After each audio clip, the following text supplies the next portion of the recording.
de recursos a nível doméstico. Começo mesmo por saudar aos nossos painelistas pela sua presença, também a todos que nos acompanham através das diferentes plataformas que se juntam a nós neste fórum de discussão sobre matérias ligadas ao desenvolvimento do país. Hoje o tema é justamente este: o impacto dos tratados fiscais na mobilização de recursos domésticos. A questão-chave é mesmo perceber se a rede dos tratados fiscais em Moçambique está a aumentar o risco de perda de receitas fiscais. Se sim, será que existem mecanismos, processos em vigor para prevenir e reduzir este risco? Portanto, é em torno desta questão central que vamos discutir hoje, e contamos com um painel riquíssimo, representado ou composto por moçambicanos que discutem e trabalham na matéria, mas também composto pelos nossos parceiros que são especialistas nestas matérias. Por isso, começaria mesmo por apresentar os nossos painelistas. Temos a Mukupa. Hello, Mukupa, can you hear us? Hello, Mukupa, are we together? Sorry, Americo, we can't hear the translation. I can't hear the translation. So I'm following. Maybe you can help us. All right. Well, in the first moment, I was welcoming the audience, all those who are with us now on different social media platforms. And I also have the pleasure of welcoming you to this webinar and say thank you for your participation. And I also would like to welcome Martin, who is a researcher at SOMO. So this moment was just for small introductions. That's why I was asking if you could hear us perfectly. And maybe I can also ask if Martin can hear us perfectly. Hello, Martin, are you there? Yeah, I'm here. I can hear you loud and clear. Perfect. We also have Dr. Stephen Perrin, who is the advocacy manager and fundraising at AAJC. We also have Leonardo, who is the coordinator of Africa Tax and Governance Network. We also have the tax authority representative who will be discussing with us this very important topic. Well, let me apologize for not having with us Professor Nubunga. We had a small problem with agenda, but we had to carry on with our program, and I think that we have all the conditions created to move and have a fruitful discussion under this topic. But maybe before moving forward, I will just give the floor to Mukupa so that she can honor us with the opening remarks. Please, Mukupa, over to you. Thank you so much, Americo. And I can confirm now that I think the translation is working. So thank you for that. Just to start by welcoming everyone and saying we're really, really excited to have everyone come through this afternoon. And I have the rare privilege to welcome you to this webinar titled The Impact of Mozambique's Tax Treaty Network on Domestic Resource Mobilization. As Tax Justice Network, we are excited to be collaborating on this webinar series, which is a component of the work we are doing in Mozambique on taxation, natural resource governance, and domestic resource mobilization. I must mention that this piece of work is a collaboration, and it's a webinar series which is part of the Going Public project, which is being funded by the Ministry of Finland through SOMO and is being implemented by Tax Justice Network Africa, CDD Mozambique, who are hosting us today, and as well as Oxfam.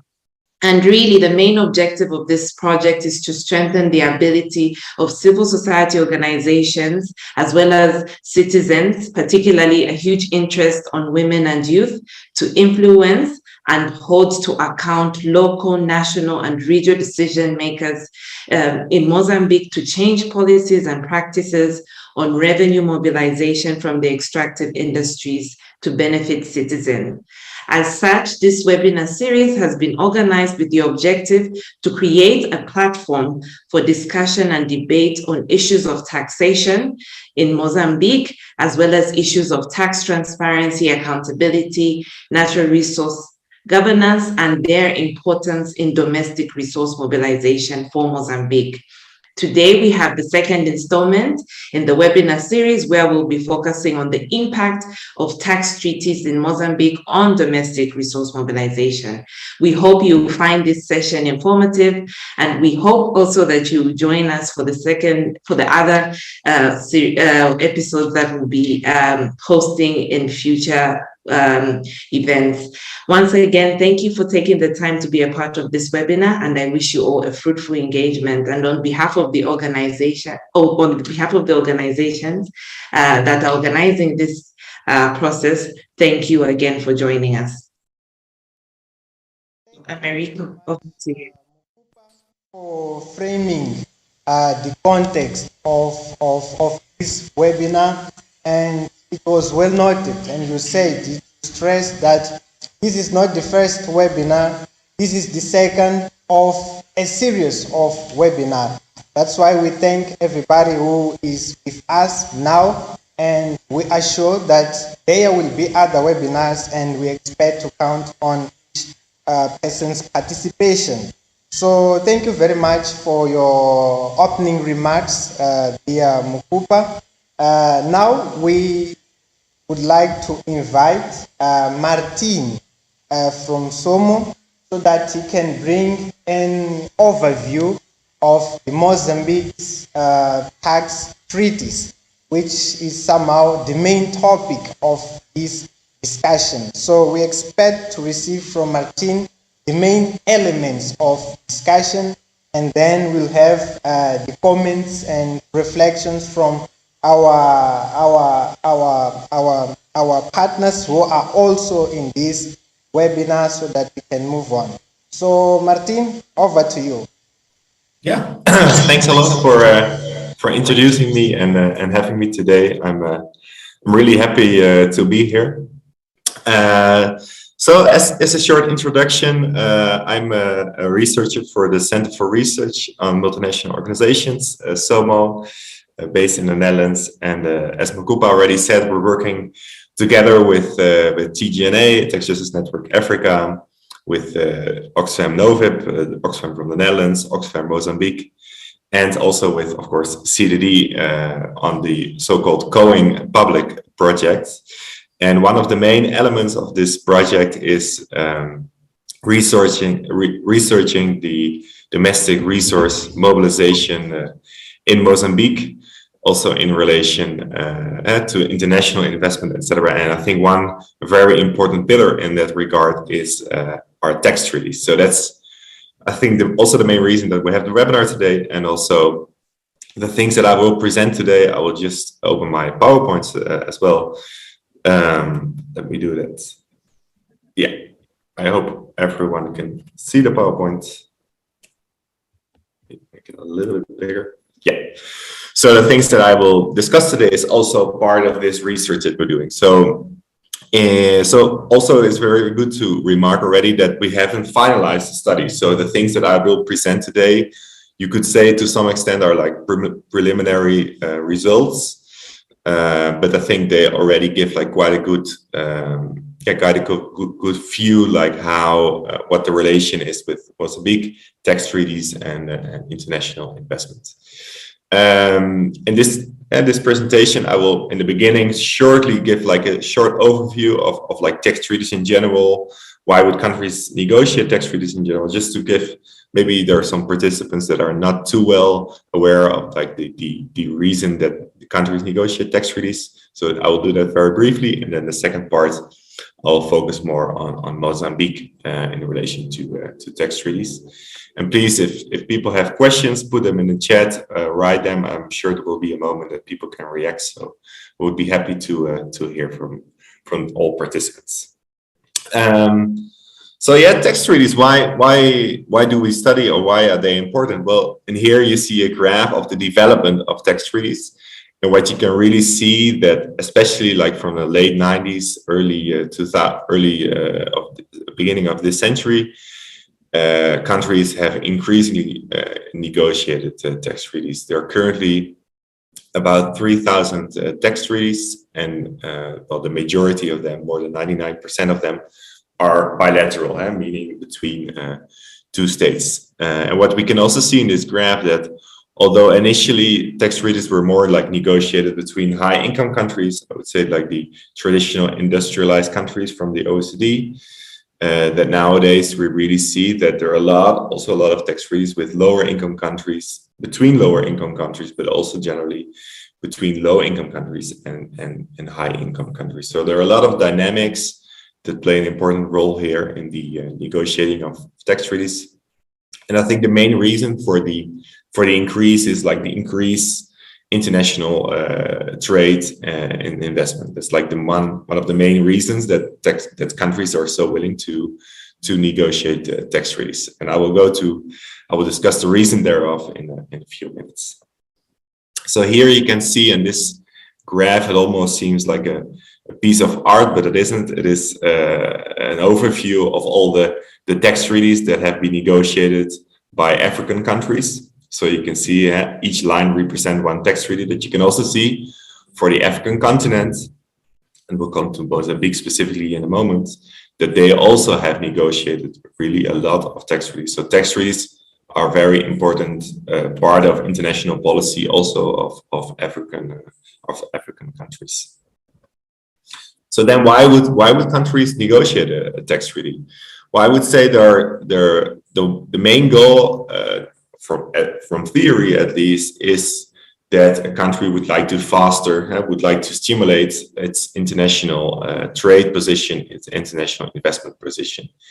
And why would negotiating a tax treaty help with this? Well, the main reason is that it ensures an investor, it ensures a company through this tax treaty that its income will not be taxed twice. So the income that this entity, say from the country where he's from this company, for example, will only be taxed in Mozambique or will only be taxed in the other country. So this is like one of the main reasons of at least the traditional reason for negotiating tax treaties. A thing that's very important to remark is that this is a very traditional reason. So before, say 50 years or 100 years ago, when negotiating tax treaties really started off, this wasn't organized on a domestic level. So it was really important for investors that they would not be taxed on the income twice. Nowadays, a lot of countries have implemented in their domestic laws already that if income of a company that's based in their country is already taxed abroad, it will not be taxed again in their country. So this point, that's why I put the word debatable there. It's kind of debatable whether this still should be whether this still is very important reasons for negotiating tax treaties. There are three more reasons. A very important one is that there are generally a lot of taxes on international investment. For example, withholding taxes on passive income payments. Traditionally, or also one of the main reasons of negotiating, the functions of negotiating tax treaties is lowering these burdens, so to say, on international financial transactions. So this is also a key point of tax treaties, that both countries generally agree to lower from both sides the taxes that they will level on international transactions between these two countries.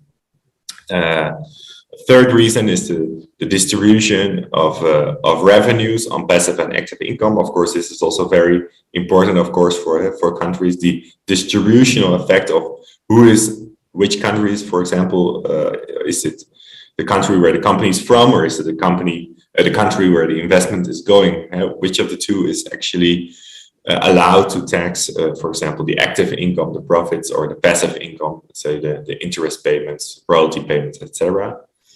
And the fourth and last reason that I would like to mention here is the protection.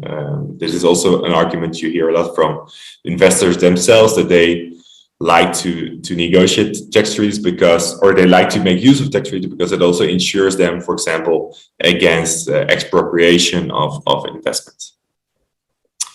And why do we are all non-governmental organizations, why do we study DTAs? Well, I think one very important reason is, like I already said, the unequal relation between lower income and higher income countries in negotiating tax treaties. So generally, the position of lower income countries is quite vulnerable.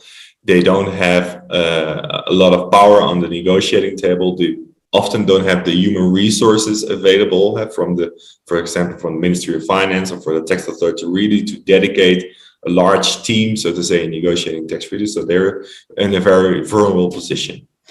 I think the second important reason is the effect it has on domestic resource mobilization. As I already argued before, generally tax treaties lower the taxation on international investment transactions, for example. So this has an effect on domestic resource mobilization and can potentially also really lower the ability of a country to tax these foreign investments. And the third and important reason is also that it's very difficult for a country to renegotiate, change, terminate a tax treaty. So this is also important really for a lot of countries, and that's also why we're trying to assist in this process. And to research this, it's very important to have a clear idea of why you want to why you want to negotiate a tax treaty, because once there, it's very hard to get rid of a tax treaty. So now that I've given a general introduction, I would like to go more specifically into Mozambique. And here you see a map of all the DTAs negotiated by Mozambique. The red countries, for example, South Africa, India, Portugal, Italy, these are the countries that Mozambique has tax treaties with and that are already in effect. The blue countries is, as far as I hope I'm right, but the person from the tax authority can maybe confirm later in this session, are the countries that Mozambique is currently negotiating tax treaties with, or at least in the process of leading up to this negotiation.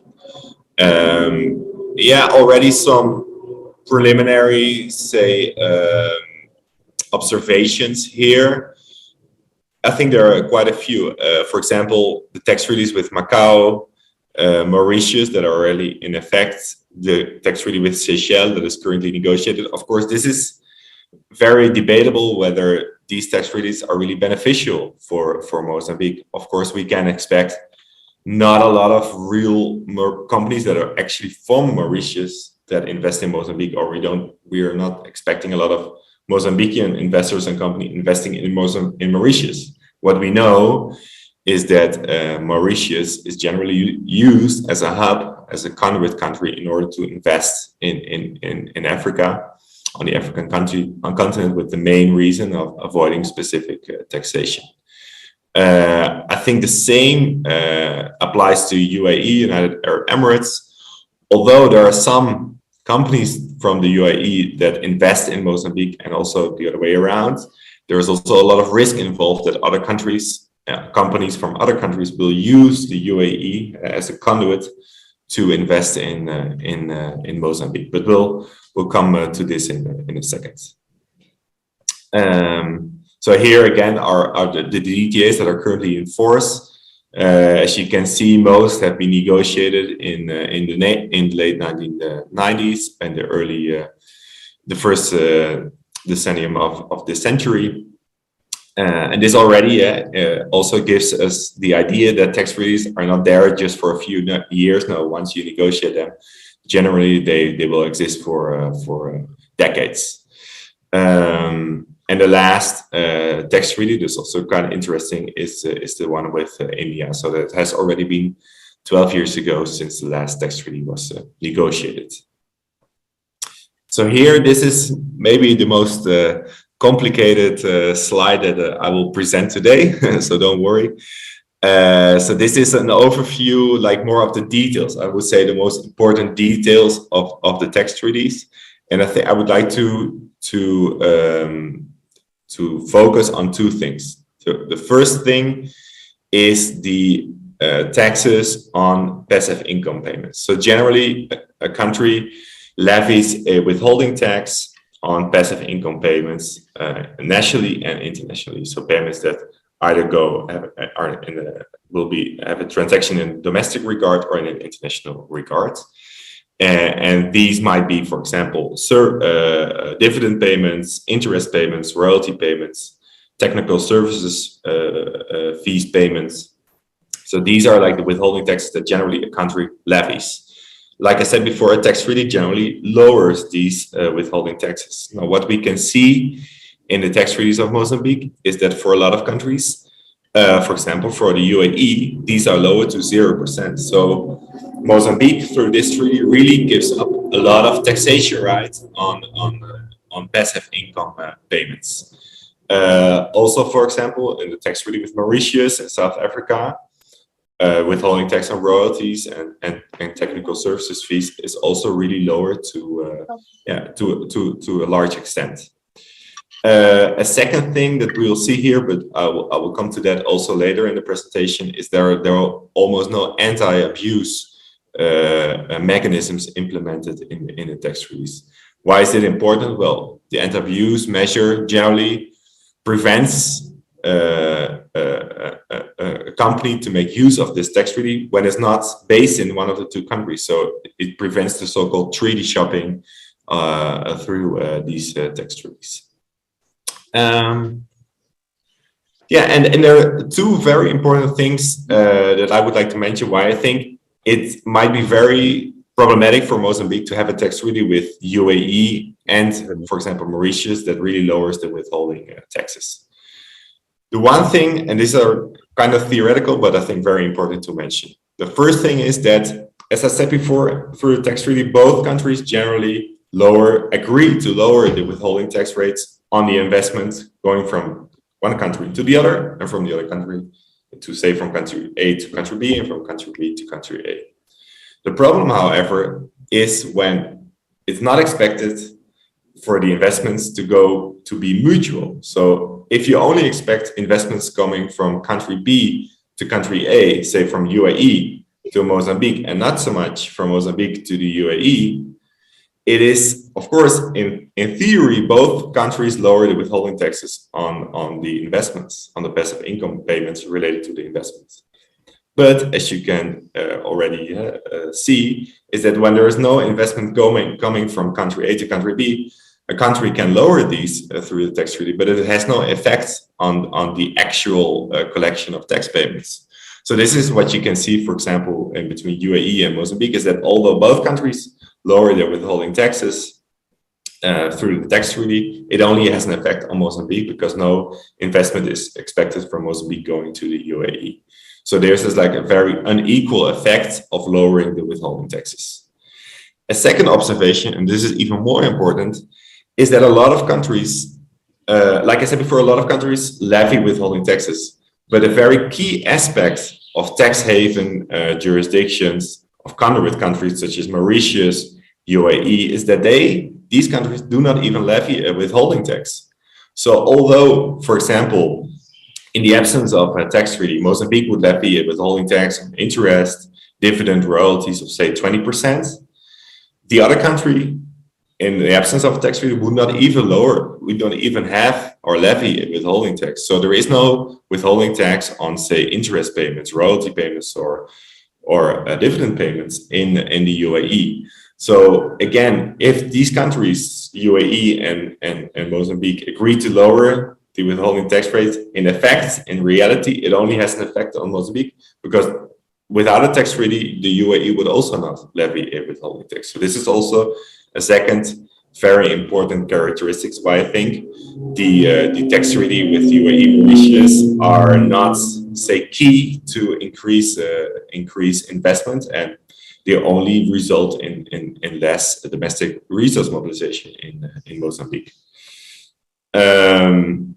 Like I said before, the UAE, Mauritius are also used as hubs, as conduit countries for investment on the African continent. They're very much reviewed as tax havens. The same goes for the Netherlands, for example. So you might, as a country, take a step back and think, why would I want to negotiate a tax treaty with a country such as the Netherlands, that Mozambique is currently negotiating, when you can expect that this country will be used by foreign investors, foreign companies, for avoiding taxations, for structuring their investment in order to avoid taxes. So this is also a very important thing to take into account. And what is also very important to see, this is very important for our research as well, to illustrate how foreign companies make use of the UAE and Mauritius, is to look at the foreign direct investment statistics. So, as we all know, with the oil and gas discovery in Mozambique, foreign direct investment has really tripled, has really exploded in Mozambique. Currently, there's a lot of foreign investment in Mozambique, and mainly from the extractive industry and mainly from the oil and gas sector. So this is like the main sector with regard to foreign direct investment. So when you look at the main oil and gas companies, which we'll do in the next slide, if you look at these companies, you would expect the FDI also to come from these countries. Well, these are the companies that have a major investment position in Mozambique. Of course, we all know ExxonMobil from the US, Total from France, Eni from Italy, Mitsui from Japan, CNPC from China. So we expect most direct investment to come from these countries where these multinationals are based. Well, when we look at the actual foreign direct investment, you can see that they are not from these countries. So the number one is, for example, the Netherlands. Well, there's only one company in this slide from the Netherlands, partially from the Netherlands. This is Shell, but it definitely has no major investment position in Mozambique. Not as Eni, not as Total, and not as ExxonMobil. The second, a very important thing that we can observe from this slide is, for example, Mauritius and the UAE. Again, there is no oil and gas company from Mauritius investing in Mozambique. Of course, from the UAE, there are some smaller companies investing in Mozambique, but it's not the kind of size that we expect, for example, from Eni, from Total, from ExxonMobil. So it's really already remarkable, and it's, I think, a strong indication that a lot of foreign direct investments make use of the tax treaties of Mozambique. Well, I will try to wrap up my presentation in the next minute. What you can see here is, like I said before, so normally a company based in one country, headquartered in one country, would invest directly in Mozambique, would try to do this investment via a conduit country in order to avoid taxation. So what you can see also in the statistics, but also when you look at specific companies, which we'll do in a while, that you can see that they invest not straight, so to say, not straight from France into Mozambique, not straight from the US into Mozambique, or from China into Mozambique. Now, they structure the investment via a conduit country, via the Netherlands, via the UAE, via the Mauritius, in order to invest in Mozambique. Well, I'm not the only one observing this. Of course, there is a report from the IMF, which was published last year, which also makes a strong statement that the book actually is talking about international tax system in general, and it really uses Mozambique and the tax treaty with UAE as a key example of how international investment is structured in order to avoid taxation. And it also mentions the tax treaty with UAE as the key reason that investors make use of the UAE in order to structure their investment.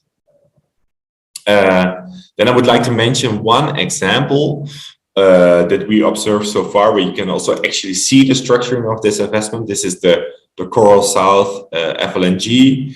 This is from the project, the gas project from Eni and ExxonMobil, the consortium, which ENH, the Mozambican state company, also has a stake of 10%.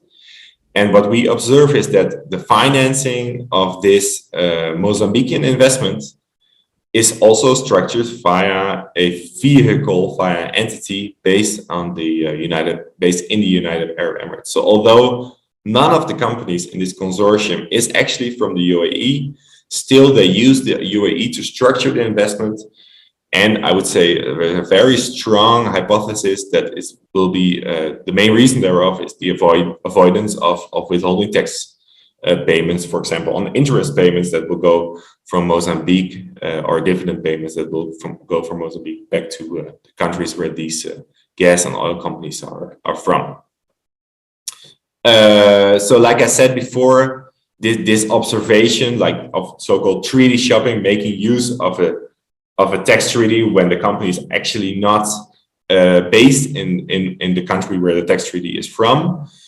This you can prevent to some extent with an anti-abuse measure. So really preventing this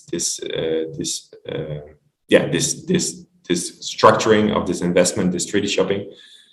When you look at the tax treaties of Mozambique, we only see such an anti-abuse measure in a tax treaty with India. So all the other tax treaties, about 9, do not have this mechanism in order to prevent this treaty shopping.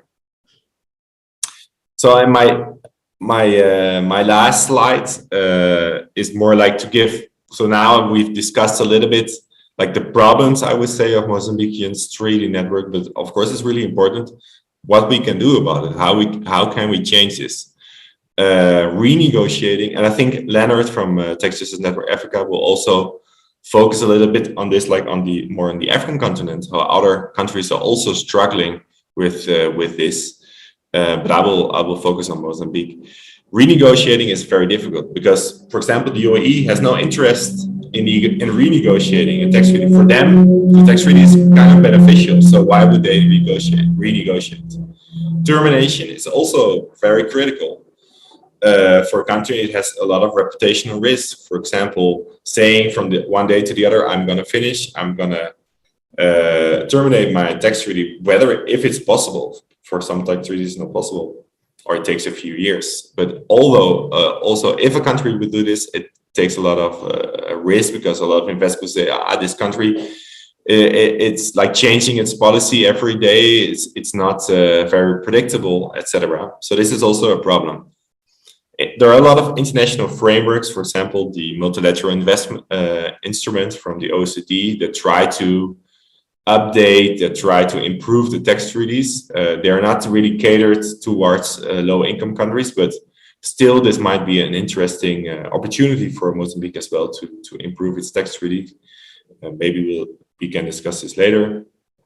But I think in generally what we can do already from today onwards is really putting on hold the negotiations that Mozambique is doing, for example, with the Netherlands, with Seychelles. And I would say what is very important for us to take a step back and think, why would Mozambique want? So maybe Mozambique receives an invitation from the Netherlands. Would you like to renegotiate a tax treaty? Then I think Mozambique should take a step back and think, is this in our interest? Is this really what we want? And maybe, for example, make a cost-benefit analysis. How much will it cost in terms of tax revenues? How much will it deliver in terms of real investment from the Netherlands? And based upon that, make like a clear positioning with regard to negotiating tax treaties. And of course, there is another option. I put it here. I'm definitely not in favor of it, but just negotiating more and more DPAs. It will bring more investment for sure, maybe a little bit more investment, but it will cost a lot in terms of revenue mobilization and taxation, right? So I think this is not the right path for Mozambique. But yeah, this is my piece for today, my contribution, and I would like to hear if there are any questions maybe later during this webinar. Thank you very much. Thank you very much. Thank you very much, Martin, for bringing these very interesting and important insights from the ongoing research. As you stressed, is a research which is still taking place. So here we had the opportunity of getting the preliminary results.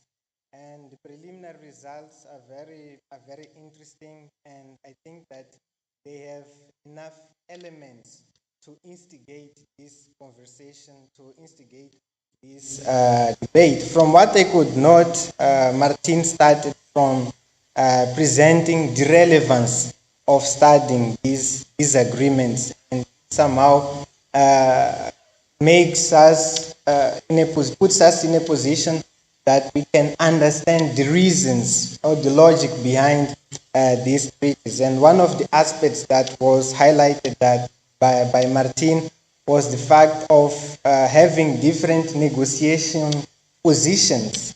We find that poor nations like Mozambique are somehow in a vulnerable negotiation position. And here we are to discuss the implications of this. And I was very happy because in the last moments, Martin presented different scenarios or drawing on what can be done from now on. But apart from the different scenarios that were presented and their implications, there were also very interesting observations.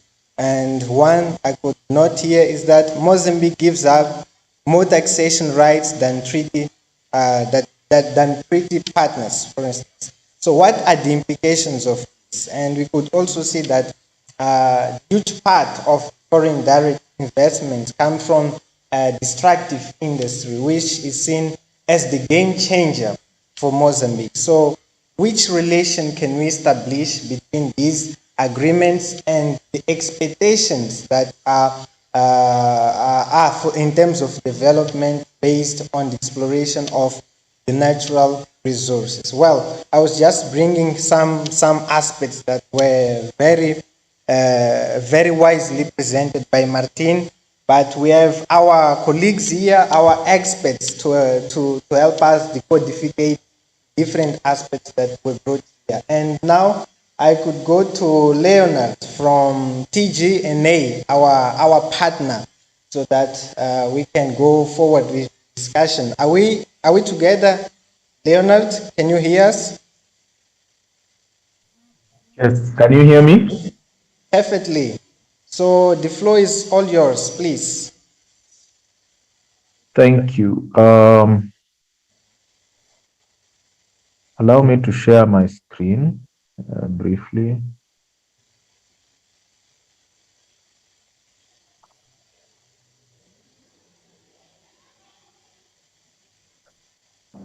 Thank you. So, following soon after Martin, I don't think I will kind of regurgitate a lot of what he said, but mainly I will share my experience in terms of the East African engagement on issues concerning double taxation agreements. And this mainly stems from our research that we did in terms of identifying treaties in the East African community.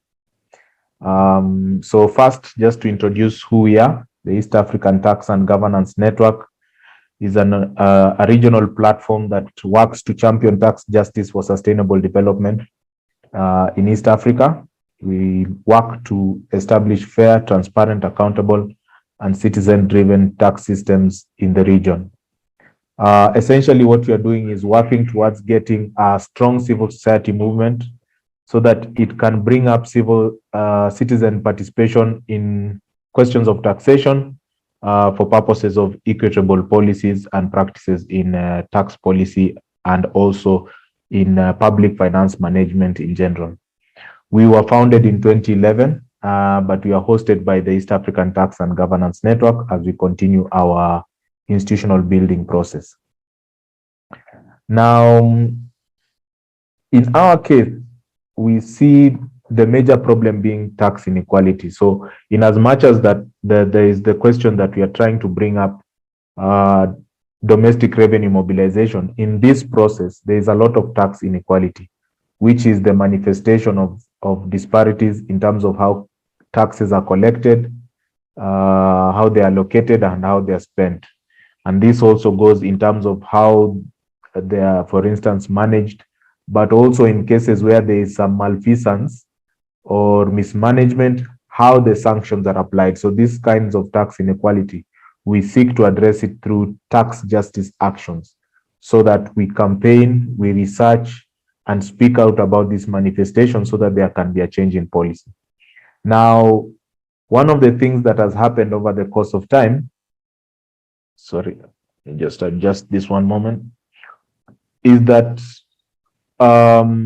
we have had a difficulty in terms of how to communicate to our members in terms of what essentially do we mean by tax justice.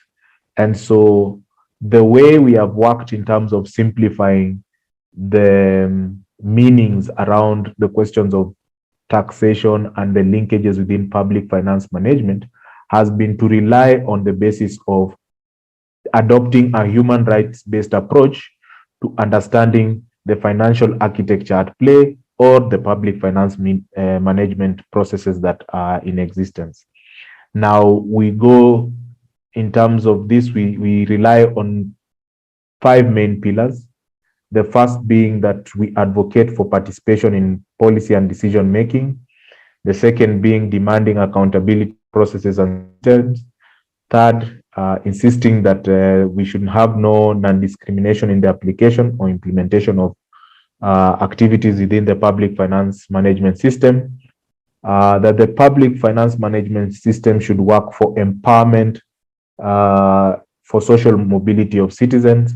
And then lastly, that these processes get legitimacy through the rule of law. And so in that sense, then we understand our actions in whatever case that we go into, whether it is the double taxation agreements or any other tax process, on the basis of these human rights-based approaches, because it helps us reach a broad spectrum of stakeholders, be they community-based groups, civil society organizations, NGOs, tax bodies in the private sector, faith-based organizations, and so forth. And so that is the premise on which we can engage a number of these issues. As Martin had indicated, there are a number of challenges we find in relation to double taxation agreements. Listed there, first is how do you tax a particular entity?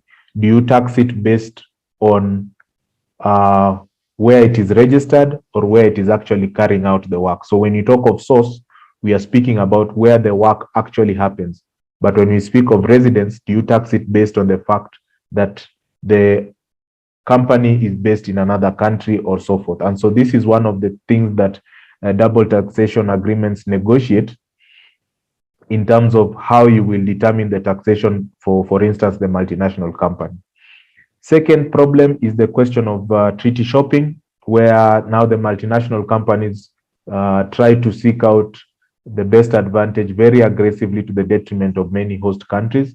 So they seek out where they can get benefit by looking at where they will get the lowest taxes available, and therefore once they do that, that's when they determine their investment choice and then reap a lot of benefit from that at the expense of the host country.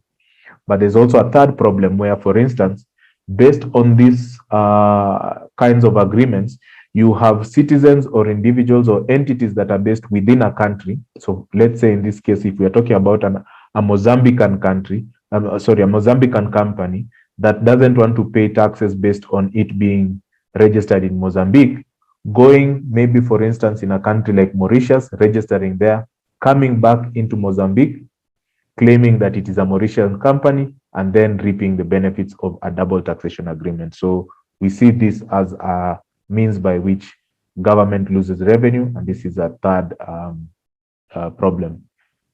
Fourth, double taxation agreements interfere with a principle of tax neutrality, in that you find, for instance, companies are, for instance, local companies and external companies are maybe competing to provide similar service or similar goods and so forth.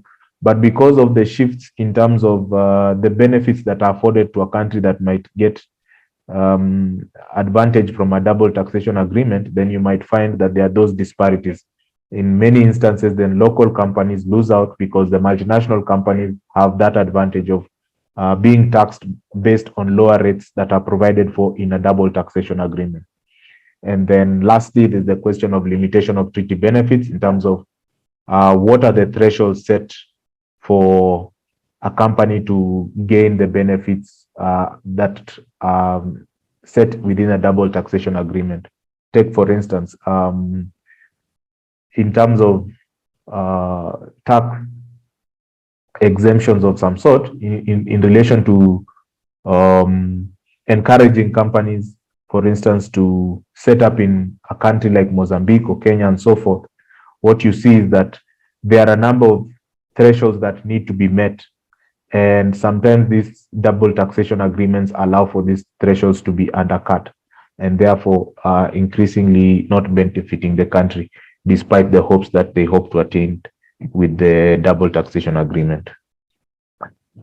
So for us in East Africa, and mainly now in terms of just what we could speak to this subject, we have been looking at how do we build the advocacy question in terms of how do various stakeholders join in to participate more in speaking about questions of double taxation agreements. The first thing has obviously been research in terms of finding a way to inform many of these groups that are interested in the subject, and then trying to form the linkage. Now, in our case, other than the research, there's also been public interest litigation, which I will speak to a bit later. And this has been a situation where TGNA has taken the government to court, challenging the process by which they signed the double taxation agreement with Mauritius, and they won in that instance. Nonetheless, as EATGN, we are more on the awareness, public awareness aspect to this conversation with this research that we did, where we worked to do two things. One was to answer the question, how many double taxation agreements do each of the East African countries have? And secondly, which countries have they signed these agreements with? So what is the status of those agreements? And so if I go back, once we did that, we realized a number of things which are summarized here in terms of why the demand for double taxation agreements has risen is because the East African region has found itself in a situation of growing constitutional and legal changes that have been adapting or changing the public finance management principles in each of these countries, and therefore it has afforded the opportunity to renegotiate or sign up new double taxation agreements. Secondly, the discovery of natural resources and also the growth in trade, that's a third reason. So for instance, if you look at Uganda, Kenya, Tanzania, there's been all this talk about mineral resources, whether it is gas, whether it is oil and so forth. So this kind of encouraged a lot of these conversations around double taxation agreements. And then also with the turn of the 21st century, you see a lot of these countries kind of developed new visioning processes, whether it is Vision 2050 of the East African Community country, or each of the countries having, for instance, Kenya has 2030 and so forth. All these visions are supposed to fit into the Agenda 2063 of the African Union. And so that offered that opportunity to bring that. So we also identified which country had the highest treaties in the East Africa region, but also just kind of looked at the context in which these treaties are being signed. Essentially, our research did kind of the provision of context, an assessment of some of the treaties that have been in place, mapping, case studies, a tabulation, a full tabulation of all those treaties, and then a toolkit. And so to just kindly give you a bit of a sense of what the publication looks like, in this case, you see the context given about Burundi from independence, just a brief summary explaining that. And then you would go to the second part where we would give now an assessment looking at the kind of treaties they've signed and which ones are good, which ones are bad, and so forth. Then we did the mapping. So in this case, I use the page on Rwanda where we show the map and kind of identifying where are the tax treaties, and particularly in this case on the question of permanent establishment, what are the periods that are put in place, and permanent establishment being the period in which it takes for a company to be established and then get the thresholds for taxation. Then we did a bit more here, again, just looking at some of the specifics of the taxes, so management of professional fees and so forth. Then here are the case studies. And in this case, we looked at Kenya and Uganda. In terms of Kenya, what emerged was in terms of where was the, what was the status of civil society action in relation to the DTA with Mauritius.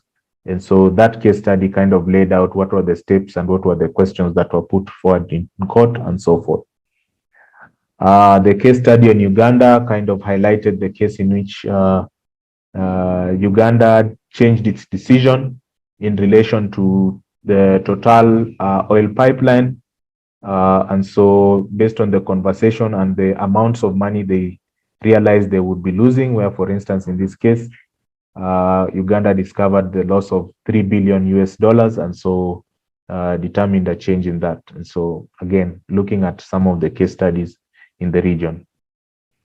And then a tabulation. So in this case, I just picked out one page where you see 3 double taxation agreements, but there are more in terms of all the DTAs that we could find in Tanzania. So just speaking about the aspects of the double taxation agreements. So on permanent establishment, the taxation of dividends, interest, loyalties, capital gain tax, and so forth. And then we added in a tax glossary that would kind of educate anyone who comes across this publication about not only just the DTS, but any other tax terminologies that come into play. Now, if I will just rest the cursor there and react in relation to Martin's presentation, I think the immediate linkage in terms of what these advocacy efforts do is to speak to the actions that civil society can take in relation to whatever they find and begin to understand about double taxation agreements. So for instance, it's very important to understand the number of double taxation agreements you have, the network, and the content of those treaties. And so this kind of research helps us a great deal in that. Secondly is to determine action based on your human rights-based approaches. So for instance, once you undertake to be chasing for participation, accountability, non-discrimination and empowerment, and also demanding for legitimacy through the rule of law, then it will help determine the kind of actions to take, whether it is the points that Martin addressed in terms of do you advocate for renegotiation of a treaty, termination? Do you look at it in terms of pushing and or kind of improving or engaging the international frameworks that are in place, do you then decide whether you will ask for negotiations to be held up, or maybe then, for instance, in the case of government, they might even determine that they want an increase in double taxation agreements. So, for instance, for civil society, it helps in terms of determining the actions or the points of advocacy that are needed. Obviously, because as you had pointed out, these are treaties that put countries in a very vulnerable position, and they're difficult to change once they're signed, because I think they last about 30 years and so forth. And so those benefits, you could lose a lot of money in that process, and therefore undermining your domestic revenue mobilization effort. If you take this singular instance that we've highlighted of Uganda, you can clearly see $3 billion is a great deal of money, which would be needed in terms of service delivery in the country. Lastly, just to speak to the Kenyan case, we realized that one of the things that really offered an opportunity for civil society action in the process is the fact that Kenya adopted. Yes, yes. In the interest of time, I wonder if you could be. Hello. Leonard, can you hear me? Yes, I can hear you. Yes, I wonder if you can consider the time, please. Yes, I'm on the last point. So thank you very much. Yes, so as I was saying, Kenya got a new constitution that afforded civil society to adopt new means in terms of challenging government policy. And so once they adopted the Constitution of Kenya and then tried to sign a double taxation agreement with Mauritius, the law allowed Kenyan civil society organizations to query and to challenge it through an independent judiciary. And so, for instance, demands were put forward in terms of overturning the decision of the minister and declaring some of the powers unconstitutional, but also trying to give parliament a greater say in the scrutiny of this parliament. And so this, thanks to the information that we have and the information that is growing, has been quite a journey and a real way in terms of speaking to double taxation agreements.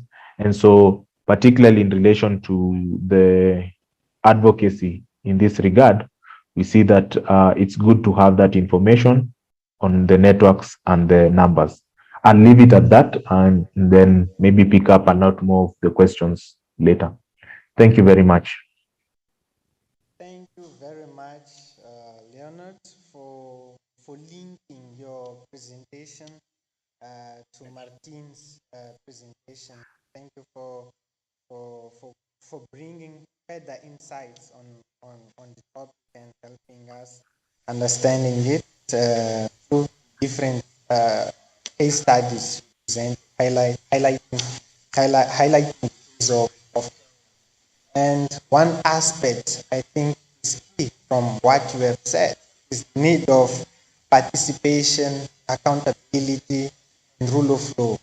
This is to say that good governance is key in all this process.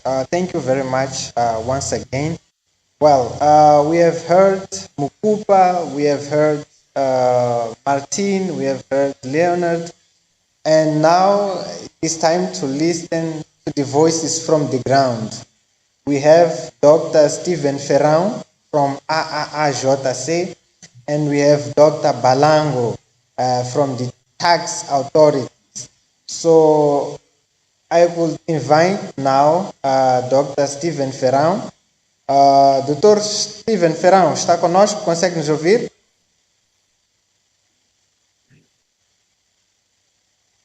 Dr. Stephen, consegue nos ouvir? Por favor, ligue o áudio, Stephen. Ok, consegue me ouvir, né? Perfeitamente. Então, caro Stephen, Penso que acompanhou atentamente a discussão, os diferentes elementos que foram apresentados pelos nossos colegas pesquisadores, especialistas e parceiros. Agora é o momento de ouvirmos uma visão de quem está no terreno. Steven é moçambicano e trabalha na área da indústria extrativa, que é um dos setores mais afetados e foi reforçado isso várias vezes durante as apresentações. Portanto, gostávamos agora de ouvir do Dr. Steven sobre a sua percepção em relação aos tratados fiscais e às suas implicações na mobilização de recursos. Por favor, Dr. Steven, tem a palavra. Muito obrigado, Dr. Américo Maluana, e muito obrigado pelas apresentações, o Leonardo, assim como o Martin, pelas brilhantes e profundas ideias espelhadas nas vossas apresentações. Conforme foi mencionado nas duas apresentações, espera-se que esses tratados beneficiem ambos países, né, signatários. E pela experiência que, conforme vimos no estudo do Martin, Moçambique tem feito pouco uso, por exemplo, daquilo que são as oportunidades oferecidas por esses tratados. E isso significa que, por exemplo, estamos a perder divisas e recursos devido à existência desse tratado, né? Foi aqui mencionado, por exemplo, que temos tratado com Emirados Árabes Unidos e, basicamente, as empresas multinacionais e outros atores podem explorar esse tratado para fazerem investimentos em Moçambique e pagarem menos impostos, né?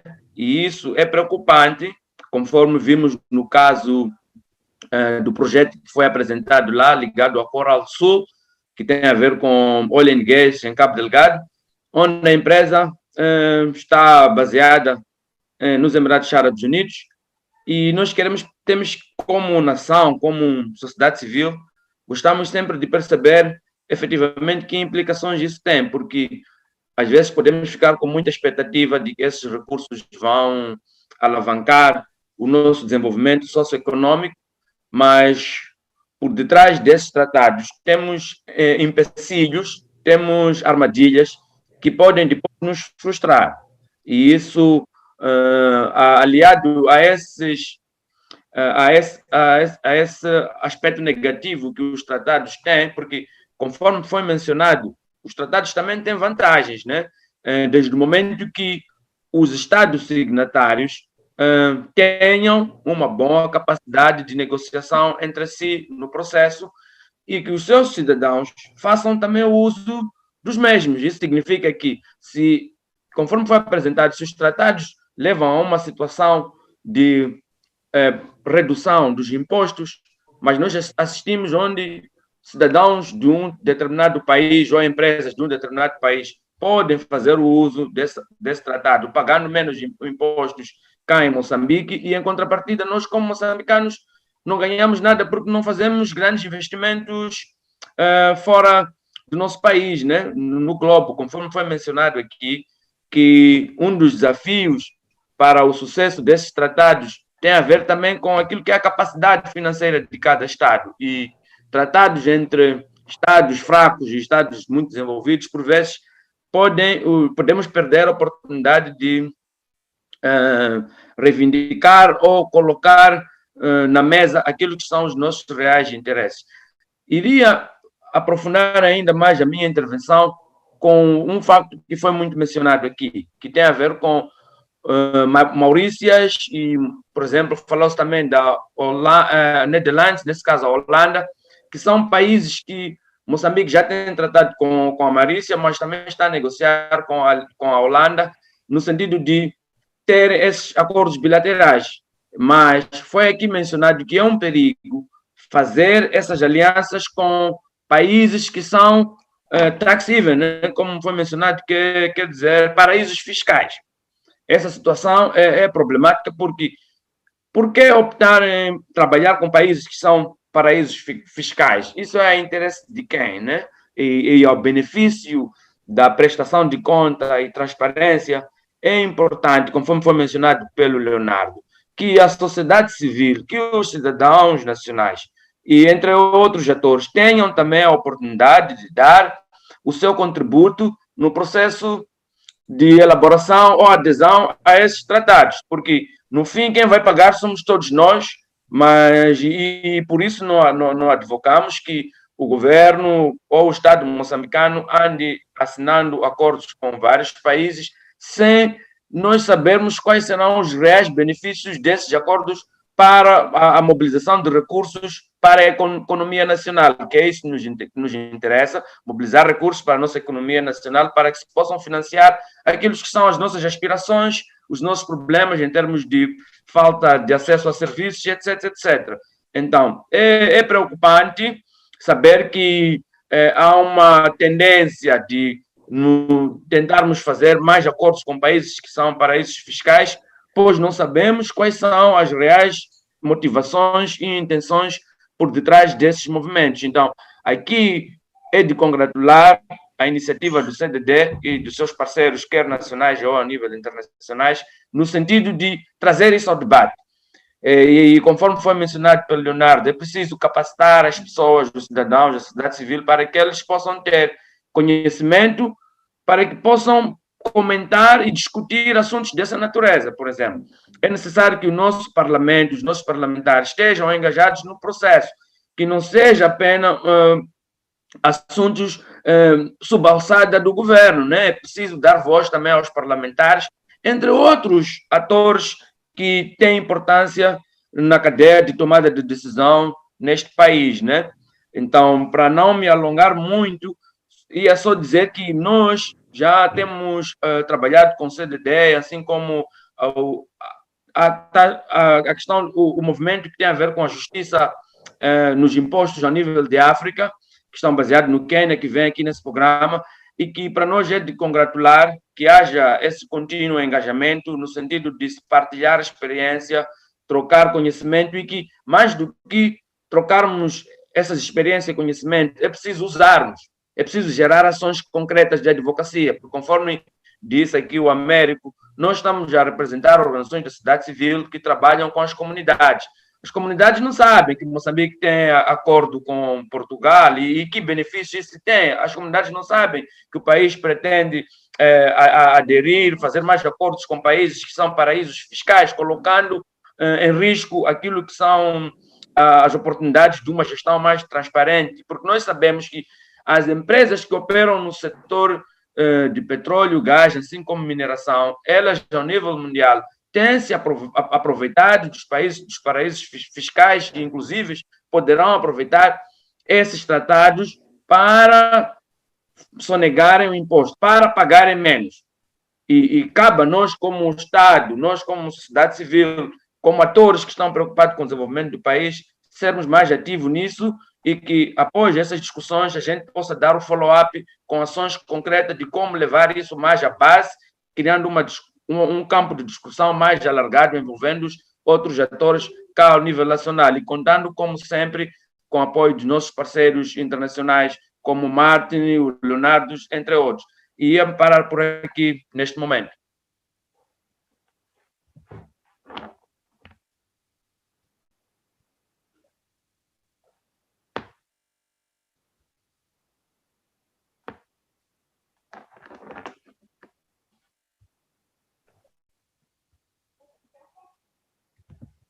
Pelo Leonard, pelo que retive, realçou, um dos aspectos que realçou foi mesmo a ideia de que o país está a perder visas devido a estes tratados.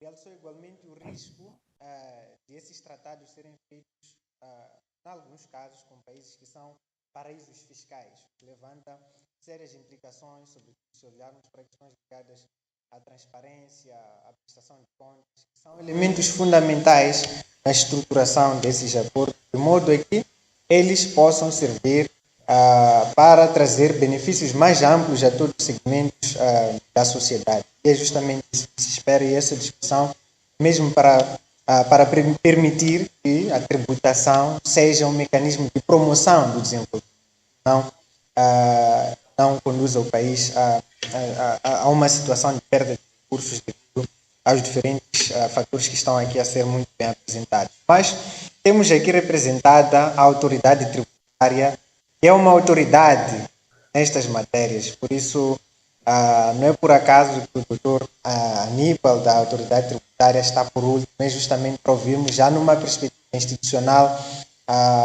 o que a autoridade tributária pensa sobre estes tratados, quais são as suas implicações e o que tem sido feito justamente para minimizar os riscos de perda de recursos como resultado dos tratados que estão aqui em discussão. Por isso, sem me alongar, permitam-me convidar agora o Dr. Balango para nos brindar com as suas reflexões sobre o tema. Por favor, Dr. Aníbal. Obrigado mais uma vez por, de forma contínua, participar das nossas discussões. É justamente este o campo de interação entre o governo, a sociedade civil, as empresas e as comunidades que pretendemos criar a discutir sobre questões relevantes ao desenvolvimento. Por favor, Dr. Aníbal, tem a palavra.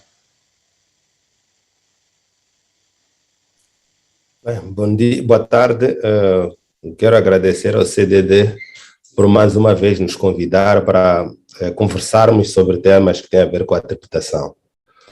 Mais uma vez vou lembrar qual é que é o papel da autoridade tributária neste assunto que tem a ver com acordos para evitar a dupla tributação. Nos termos da lei, compete à autoridade tributária a execução da política fiscal que estiver em vigor em Moçambique. No caso do apreço, nós temos como fontes normativas, desde a Constituição da República, as leis que estabelecem os códigos fiscais,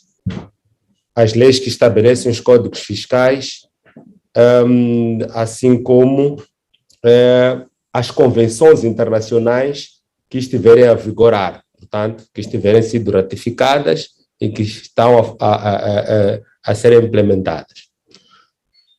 Primeiro, queria dizer que, como o nome diz, acordos para evitar a dupla tributação, nós temos e também aqui foi abordada esta questão, esses acordos têm um propósito, que é evitar a dupla tributação econômica de um mesmo rendimento. Isto é um aspecto que nós nunca devemos perder de vista. O outro é que ele manifesta a vontade dos dois Estados em estabelecerem relações econômicas.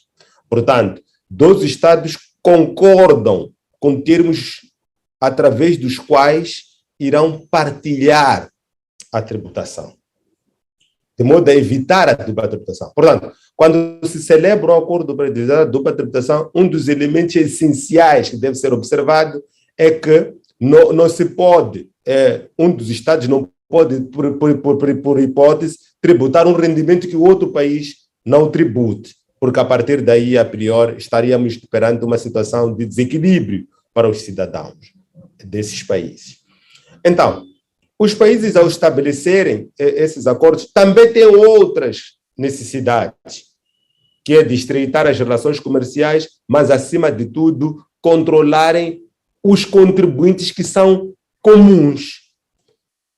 Países como Moçambique recebem investimento dos outros países. E eu vou, se calhar, entrar com detalhe para a área de mineração, óleo e gás, dizer que a maior parte dos projetos que estão em vigor em Moçambique são de capital estrangeiro. Logo, a priori, é preciso que os países tenham uma clareza sobre, primeiro, como é que vão ser tributados e os acordos para evitar a dupla tributação, pelo fato de eles inserarem em si alguma estabilidade, eles são um garante para que os países ou para que os contribuintes de um país possam investir no outro. É importante também perceber que, sob o ponto de vista de tributação, nós temos várias formas de tributação. Uma é tributar os cidadãos como residentes e a outra é tributar esses cidadãos como não residentes. Quando falo de cidadãos aqui, quero alertar que estou a falar de contribuintes, estou a falar de sujeitos passivos. Há sujeitos passivos que têm domicílio fiscal em Moçambique, tem sujeitos passivos que têm domicílio fiscal fora de Moçambique. que são os chamados não residentes, por um lado. Por outro, é preciso perceber que um determinado cidadão ou contribuinte, sujeito passivo não residente, possa constituir estabelecimento estável em Moçambique e, por via disso, é importante que tenha regras claras sobre como é que ele vai ser tributado. E aí entra, mais uma vez, a importância dos acordos para evitar a dupla tributação. Nós, como autoridade tributária, temos como missão, conforme dizia no início, executar a política tributária. O que nós temos como dados estatísticos provam que, apesar da vigência dos 9 acordos para evitar a dupla tributação em Moçambique, a nossa base tributária tem sido estável. Aliás, é importante perceber que nos momentos pico do investimento no setor extrativo, nós tivemos rácios fiscais nunca vistos em Moçambique. Nós tivemos rácios fiscais mais altos da África Austral. Nós tivemos rácios fiscais que estavam acima de 25%. Portanto, a razão entre a receita e o produto interno bruto estava muito acima. Isto, apesar de estarem-se a aplicar os acordos para evitar a dupla tributação. Por isso, os acordos para evitar a tributação, é não se entender, não são a condição bastante para dizermos que os Estados não estão a mobilizar receitas pelo simples fato de os terem celebrado. O que é importante e que traz maior facilidade de tributação é o cumprimento da legislação e que a administração tributária deve estar habilitada para saber controlar e monitorar as operações ou as transações que envolvem esses contribuintes, de modo a evitar algumas práticas que permitam um uso indevido por parte de um terceiro em relação a um determinado acordo, aquilo que tecnicamente chamamos de treaties. Nós, como autoridade tributária, e em parceria com outro Estado contratante, temos um mecanismo de troca de informações através do qual tempestivamente questionamos e garantimos uma justa tributação. Portanto, o grande desafio, primeiro, prende-se com o controle para que não se verifiquem situações de uso indevido da convenção. E esta tarefa é dos 12 Estados, tanto para o outro Estado contratante, assim como para Moçambique. É importante que ambos verifiquem isso. Por quê? Porque também Moçambique pode criar situações de indivíduos não elegíveis reclamem no outro Estado ser residentes de Moçambique, aparentemente para se beneficiarem do acordo para evitar a dupla tributação. Por isso, não é tão linear dizermos que os Estados economicamente mais evoluídos estão sempre em vantagens relativamente aos outros. Não. Razão pela qual a OCDE regularmente emite diretivas para salvaguardar os interesses dos próprios Estados. Hoje que estamos a falar, todos os países da OCDE estão a renegociar os seus acordos para incluir neles os regulamentos que têm a ver com a erosão da base tributária e transferência de lucro, os famosos BEPS. Portanto, significa que este problema não é um problema de um ou de outro.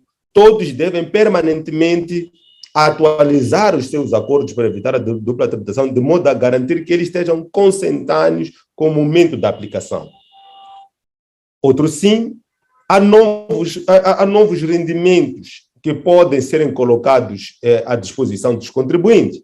Se formos a ver, os acordos para evitar a dupla tributação anteriores ou mais antigos de Moçambique não têm aquilo que nós chamamos de tributação dos rendimentos por trabalho técnico. Mas isso foi efetivamente isto derivou efetivamente do contexto histórico em que foram celebrados, razão pela qual os acordos que Moçambique já os negocia incluem neles uma cláusula para tributar rendimentos por trabalho técnico. Portanto, há aqui um dinamismo e os acordos para evitar a dupla tributação devem necessariamente manifestar o contexto histórico em que eles são celebrados. Claramente que existem vários modelos. Temos o modelo das Nações Unidas, o modelo da OCDE, temos o modelo da SADC, temos da TAF, mas no final do dia, todos esses modelos têm um e único propósito: evitar que os investidores sejam tributados duas vezes pelo mesmo rendimento. Para terminar, é importante termos clareza que o investimento não deve ser tributado, razão pela qual os acordos para evitar a dupla tributação, em momento algum, excluem do âmbito de tributação. Incluem no âmbito de eliminação da dupla tributação rendimentos como, por exemplo, de impostos sobre a produção. Estão fora. Outros sim, muitos países estão a incluir cláusulas de rendimentos derivados de recursos naturais. E essa é uma tendência que Moçambique também está a seguir, de modo a salvaguardar os seus interesses e que a soberania do Estado relativamente à tributação destes rendimentos mantenha-se firme e garanta maiores ganhos para o país.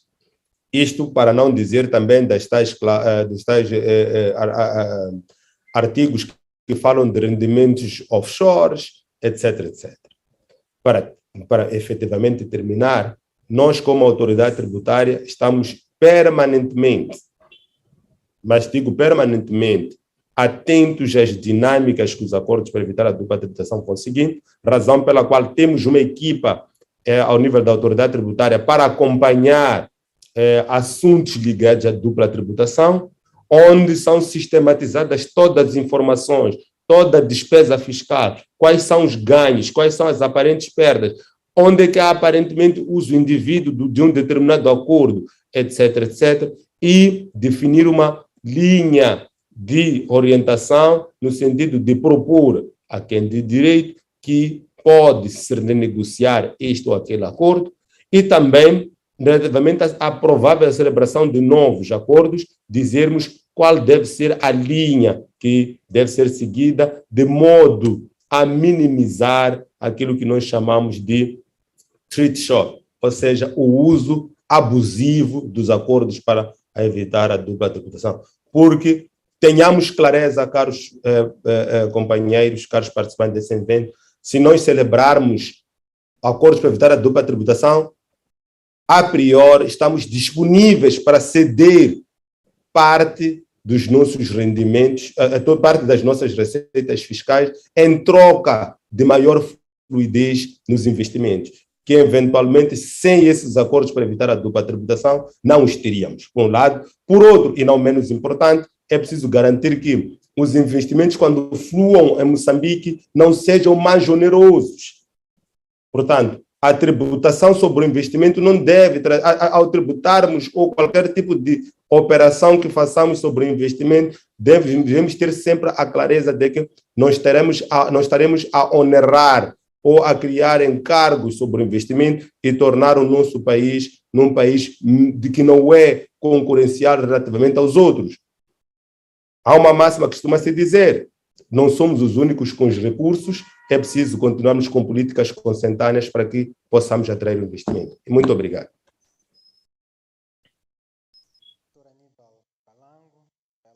Pelos comentários e pelas reflexões. Já ouvimos diferentes posições. Gostava agora de saber se temos perguntas no nosso chat ou no Facebook. Dizer a todos que nos acompanham, podem colocar as questões no chat ou nos comentários do Facebook. Nossos painelistas estão aqui disponíveis para responder. Thank you, Martin, Leonard, and Steven. We have gone through the different presentations, so I wonder if there are some aspects that you think that are important to highlight or to stress, as we have already had all the presentation. So I'll start from Martin, then I'll go to Leonard and Stephen. At last, I'll go to Dr. Balango. And I have a question here to Dr. Balango, which is, Dr. Balango, uma questão mesmo direcionada a si. Gostava de saber se a nível da autoridade tributária é feita uma avaliação do impacto dos custos dos tratados fiscais.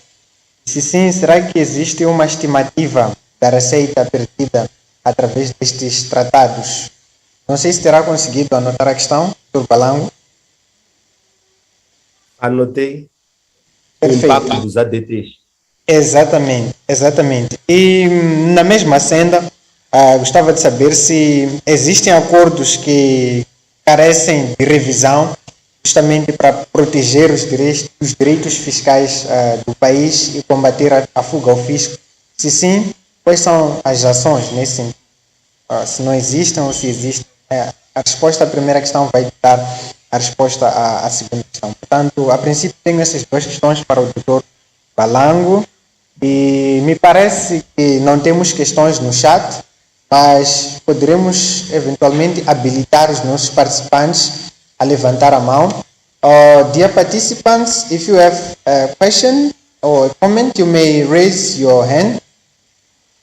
Let me see if they are hands up.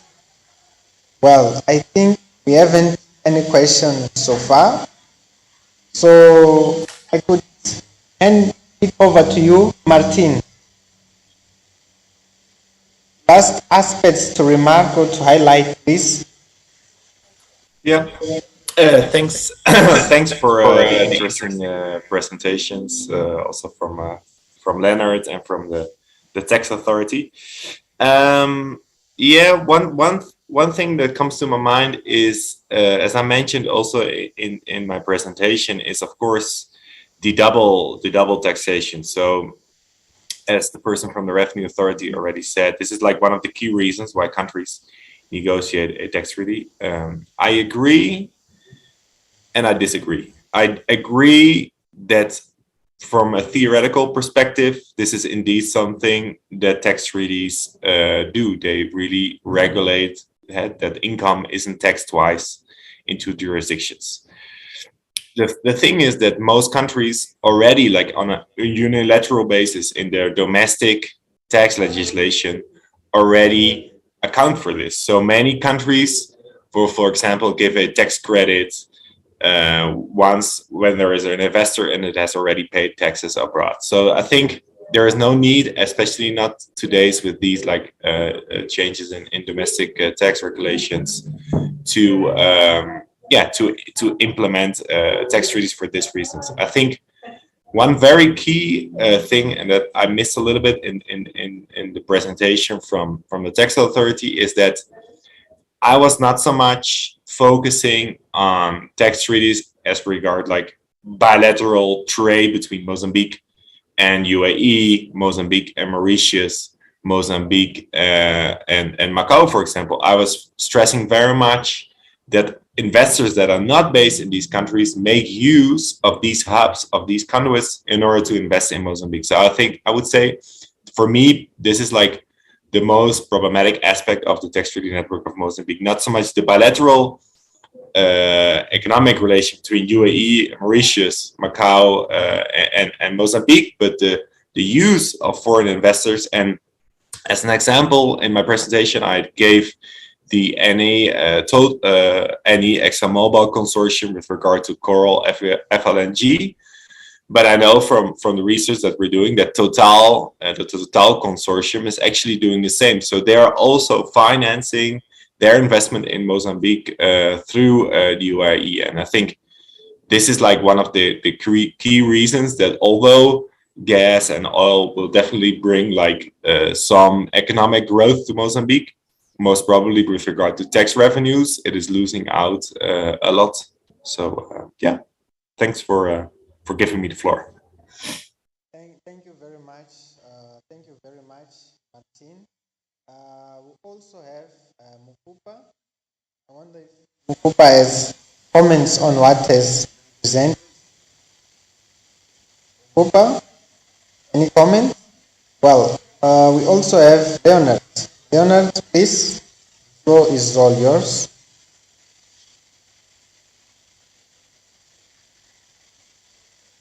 Leonard, are you there? Okay. Hi, can you hear me? Yes, perfectly. No, I don't have a reaction at this point in time. Thank you very much. Thank you very much, Leonard. Stephen? Any other Não, comment? obrigado. Da minha parte não tenho assim comentários ainda a fazer, senão parabenizar o CDD e desejar que isso continue por mais vezes, né, para aprofundarmos a nossa discussão e conhecimento. Thank you very much, Dr. Stephen Ferrão from AAAJC. Dr. Balango, over to you. There were two questions directly for Dr. Balango from Tax Authority. So, por favor, Dr. Balango, pode fazer a gentileza de conjugar as questões que foram levantadas com as considerações finais. Muito obrigado. O que eu vou dizer é o seguinte, e também um comentário, respondo às questões e um comentário. Vou começar pelo comentário do Martin. É importante, eu continuo a dizer que os acordos para evitar a dupla tributação permitem a atração de investimento. Eventualmente eu não vou falar de casos concretos, porque não é ético da minha parte, mas é um facto. Eles garantem maior estabilidade, porque as regras que têm a ver com a eliminação da dupla tributação que estão em sede do Código de Imposto sobre Rendimento são unilaterais do Estado moçambicano. Não duram a todo o tempo, mas o investidor, com base no ADT, sabe de antemão que tem maior estabilidade. Eu me referi a essa questão. Uma das questões relevantes dos acordos para evitar a dupla tributação é a sua estabilidade. O investidor sente-se mais confortável quando, como é que se diz, quando investe sob a umbrella de um acordo para evitar a dupla tributação. Isso são fatos prováveis. A questão que me coloca, sim, nós temos o impacto dos ADTs. Não vou adiantar porque há um estudo que nós já fizemos que ainda não foi tornado público, mas temos lá os impactos para os ADTs por cada país. Temos essa informação. Eu penso que também na minha locução de entender que nós temos uma área específica aqui de assistência e de acompanhamento aos assuntos para evitar a dupla tributação. Para dizer que temos, sim. Temos também de forma separada, devidamente compilado relativamente ao setor extrativo. Fizemos essa análise também de forma separada.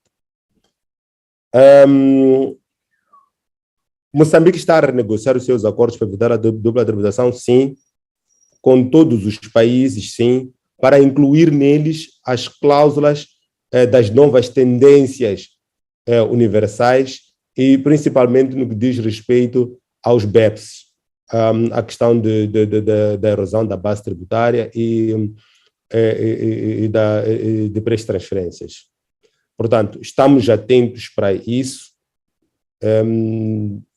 e estamos a incluir e portanto, a qualquer momento esses acordos serão celebrados, os protocolos que alteram serão celebrados e, portanto, entrarão em vigor. Isto é um facto, mercê deste acompanhamento que eu estava aqui a me referir. Todos os acordos para evitar a dupla tributação que Moçambique celebrou estão a ser objetos de renegociação. Muito obrigado, Dr. Balango, pela participação. Obrigado a todos os painelistas, a todos os oradores.